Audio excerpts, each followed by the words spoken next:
Ako si Maki, nangarap na makapagtrabaho sa South Korea.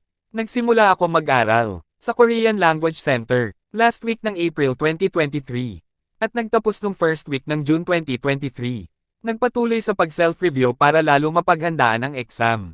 Sumapit ang July 2023. Mayroon ng registration sa DMW para sa mag-e-exam sa EPS TPIC. Ngunit nabigo ako makapasok sa online registration.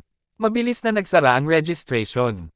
Nagpatuloy pa rin ako sa pagre-review para lalo ako humusay sa Korean language at maipasa ko ang exam. Sumapit na ang February 2024.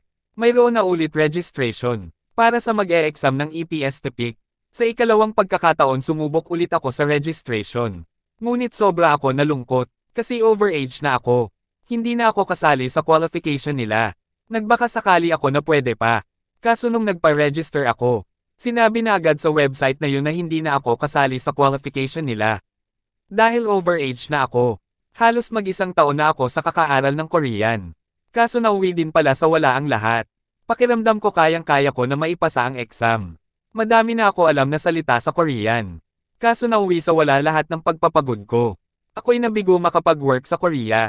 Ako'y nalungkot at sobrang nanghinayang. Ngunit wala na ako magagawa pa. Iniisip ko na lang baka hindi talaga para sa akin ang Korea. Nabigo na ako noon na makamit ko ang pangarap ko maging civil engineer. Nabigo din sa pag-ibig.